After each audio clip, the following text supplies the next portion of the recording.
Hello, welcome to cinephiles. Recently আমি একটা series দেখেছি, which is a mini series, Chernobyl. সিরিজটা একটা মিনি সিরিজ এবং এটা এইচবিওর অরিজিনাল সিরিজ। বহুদিন আগে রিলিজ করেছে, দু হাজার 19 সালে, বাট আমি সামহাও দেখিনি, এতদিন পর দেখছি। এবং দেখার পরে আমি এটাই রিয়েলাইজ করছি যে কেন আমি দেখিনি। This is one of the best series ever. Literally আমি আজ অব্দি যত ওয়েব সিরিজ দেখেছি, যত সিরিজ আমি দেখেছি, দিস ইজ দ্য বেস্ট। এবং ক্লোজ টু রিয়ালিটি যেটা হিট করতে পারে, এটা কিন্তু সেই সিরিজটা করতে পেরেছে। এবং সবথেকে বড় কথা হচ্ছে, এটা যেহেতু একটা রিয়েল ইনসিডেন্ট, মানে চেরনোবিলের ঘটনা সবাই জানে। যারা জানে না তাদেরকে বলে রাখি, চেরনোবিল ইউএসএসআরের আন্ডারে একটা সিটি ছিল, একটা শহর ছিল 1987 আর 86 নাগাদ। সেই সময়কার শহর ছিল যেখানে নিউক্লিয়ার একটা পাওয়ার প্ল্যান্টে একটা এক্সপ্লোশন হয়, অ্যান্ড দেন পুরো গ্যাসটা আর কি সারা শহরে ছড়িয়ে পড়ে এবং সেখান থেকে প্রচুর মানুষ মারা যায়। একটা ডিজাস্টার আর কি।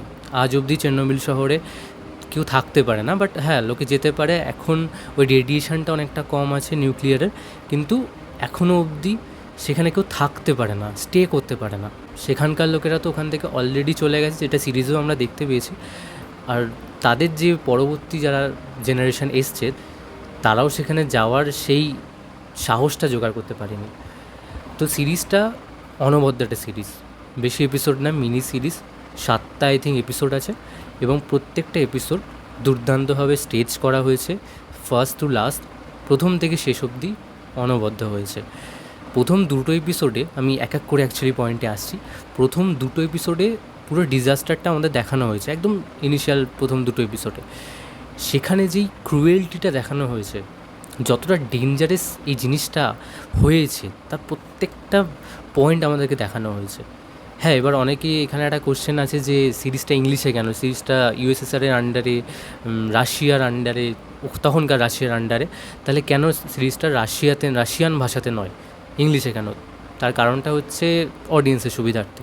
এটা যদি রাশিয়াতে করা হতো তাহলে অবভিয়াসলি কেউ অত বুঝতে পারতো না, নিচে একটা সাবটাইটেল চলে আসতো, যার জন্য এটাকে ইংলিশে করা হয়েছে, বেটার করার জন্য, যাতে আমরা বুঝতে পারি। এবং সত্যিই সেটা খুব ভালো একটা ডিসিশন, কারণ ওই বারবার আর কি স্ক্রিনে আমরা ইমেজ দেখছি আর নিচে সাবটাইটেল দেখব, ওটা খুব একটা ভালো হতো না, মানে সিরিজটাকে এনজয় করা যেত না। এবং প্রত্যেকটা মোমেন্টে যে টেনশনটা বিল্ড করতে পেরেছে, দ্যাটস সো গুড। আমি ফার্স্ট দুটো এপিসোডে যেটা বলছিলাম সেটা কন্টিনিউ করি। ফার্স্ট এপিসোডেই আমরা এক্সপ্লোশনটা দেখতে পাই এবং সেখানে যতজনের ক্ষতি হয়েছে, যেভাবে ক্ষতি হয়েছে, প্রত্যেকটা জিনিস দারুণভাবে দেখিয়েছে। আর একটা জিনিস খুব ভালো দেখিয়েছে, দ্যাট ইজ গভর্নমেন্টের যে রোলটা আছে, এটা আমাদের ফার্স্ট এপিসোডেই দেখিয়ে দিয়েছে। গভর্নমেন্ট যেভাবে এই জিনিসটাকে লুকাতে চেয়েছিল তাদের নিজেদের স্বার্থে, সেই জিনিসটা খুব ভালো দেখিয়েছে এবং খুব রিয়াল দেখিয়েছে। নট অনলি সেই সেন্টারে যারা কাজ করছে তারা নয়, তার বাইরে যারা আছে, ফায়ার ওয়ার্কার যারা আগুন নেভাতে গেছিলো, যারা নর্মাল পাবলিক আছে, যারা সেই এক্সপ্লোশনটা দূর থেকে দেখছিল, তাদের প্রত্যেকের লাইফে কী কী ঘটেছে সেই জিনিসগুলোকে আমাদেরকে পয়েন্ট টু পয়েন্ট দেখিয়েছে।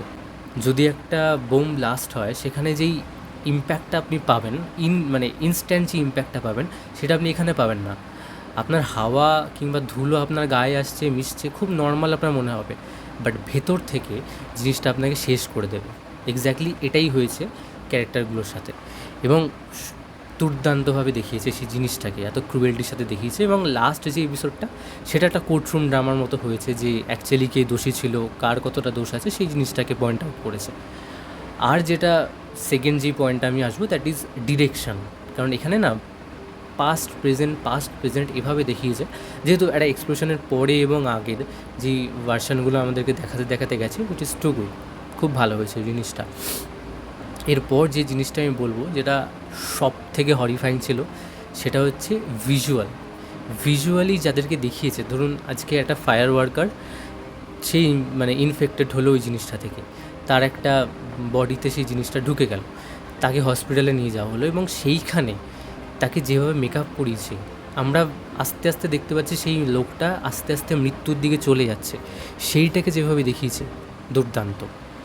এছাড়া যেই জিনিসটা সব থেকে ইম্প্যাক্টফুল ছিল, দ্যাট ইজ মিউজিকটা এখানে দুর্দান্ত হয়েছে।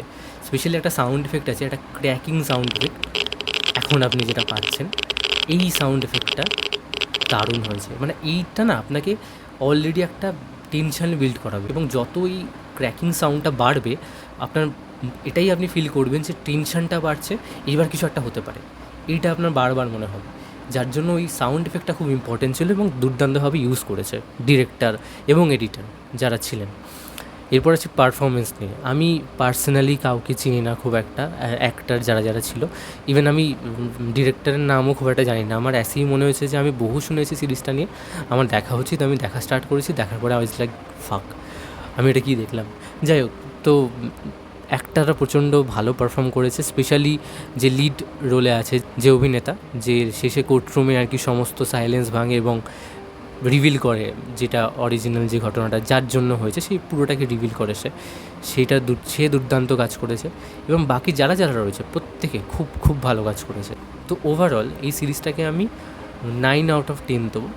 হ্যাঁ, অবভিয়াসলি কিছু জিনিস আছে যেগুলো আরেকটু বেটার হতে পারতো, যেরকম কিছু কিছু ক্যারেক্টার আছে যাদেরকে আরেকটুখানি বেশি দেখাতে পারতো। ক্যারেক্টারগুলোর পাস্ট লাইফ নিয়ে একটু আমাদের উদ্দীপনা জাগছিল যে কী হয়েছে এদের লাইফে, এরা কাকে কাকে হারিয়ে এখানে এসছে, সেটা আরেকটু দেখালে ভালো হতো। যার জন্য 9/10। তো you must watch it, this is a must watch series, please দেখুন। বাট হ্যাঁ, অবভিয়াসলি ফ্যামিলির সাথে দেখার মতো নয়। 18+ সিরিজ, নিউডিটি আছে এবং যা দেখিয়েছে, যা সমস্ত মেকআপ এবং যেভাবে দেখিয়েছে ওটা 18+, ওটা বড়দের জন্য, ছোটোদের জন্য একদমই নয়। তো যাই হোক, this is my review for the series Chernobyl.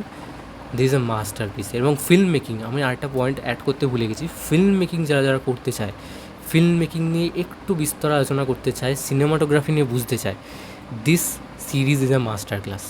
Seriously বলছি, this series is a master class. প্রত্যেকটা শট দুর্দান্তভাবে নিয়েছে এবং এই সিরিজটা দেখুন। জেনারেল পাবলিকও যারা দেখবেন তাদেরও ভালো লাগবে। হ্যাঁ, অবভিয়াসলি সবার যে ভালো লাগবে তা নয়, মাঝে মাঝে বোরিংও ফিল হবে, বাট একটু ধৈর্য ধরে দেখবেন, শেষটা ভালো হবে। আর যারা যারা ফিল্ম মেকিং নিয়ে একটু পড়াশুনো করতে চান বা এই বিষয়ে একটু ইন্টারেস্টেড, তাদের তো ভালো লাগবেই। যাই হোক, দিস ইজ মাই রিভিউ। আপাতত ভিডিও এখানে শেষ করছি। আজকের ভিডিওটা একটু বড় হয়ে গেছে, যাই হোক আমি আজকে বেশি কিছু বলবো না, এটুকুই থাক। নেক্সট ভিডিও নিয়ে খুব তাড়াতাড়ি আসছি। হ্যাঁ, ভিডিও আসেনি বিকজ আমার কিছু মেডিকেল কন্ডিশন হয়ে গেছিলো, যার জন্য এই 2 মাস কোনো ভিডিও আসেনি।